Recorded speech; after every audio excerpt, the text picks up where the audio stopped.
ఒక్క నిమిషం. అది పచ్చడండి, సాంబార్ ఉంది కదా. ముద్దలు తీసుకుని ఎప్పుడైనా తిన్నావా?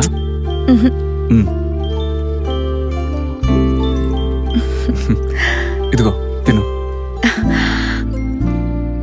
బాగుందా? చిన్నప్పుడు మా బామ్మ మాకు ఇలాగే పెట్టేది. ఏ ప్రభాకరా, ఇట్రా. బాగుందా? బామ్మ దగ్గర ఉన్న నగలకు ఆశపడి బామ్మను చంపేశారు. బామ్మను చంపిన వాళ్ళని పోలీసులు అరెస్ట్ చేయడం నేను చూశాను. తప్పు చేసిన వాళ్ళు ఎంత పెద్దవాళ్ళైనా సరే పోలీసులను చూస్తే భయపడతారు. ఆ రోజే నిర్ణయించుకున్నాను నేను పోలీసు అవ్వాలని. బామ్మ చనిపోయాక ఒక ఆశ్రమంలో ఉండి చదువుకొని ఈరోజు నేను పోలీసు అయ్యాను.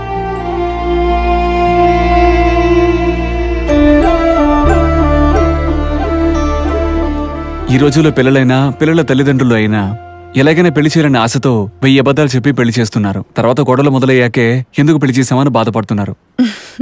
పెళ్లి జరిగేటప్పుడు అక్షంతలు ఎందుకు వేస్తారో తెలుసా? పెళ్లి తర్వాత తినబోయే దెబ్బల్ని తట్టుకోవడానికి. అక్షంతలో ఉండే పసుపు యాంటీబయోటిక్, ఒంటికయ్యే గాయాలని మానేస్తుంది. నా ఫ్రెండ్ చెప్తుంది పోలీస్ వాళ్ళు ఎప్పుడూ లైఫ్ ను కూడా డ్యూటీ లాగే చూస్తారని. అరే కరెక్ట్ గానే చెప్పారు. మేము చేసే డ్యూటీకి జీతం తీసుకుంటాం, దాన్ని వాళ్ళు తీసుకుంటారు.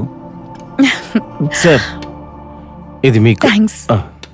అన్నా సార్ ఇదిగోండి.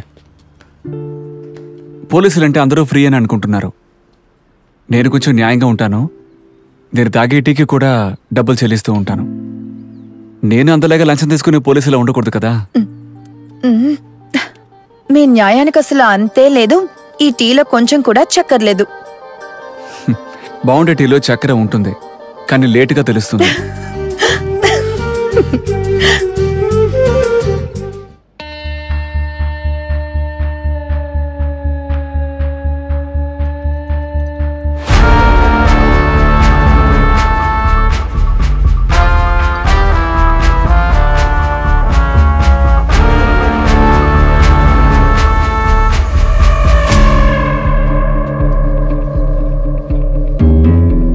సార్ సీట్లు ఎవరో వచ్చపోసారు సార్.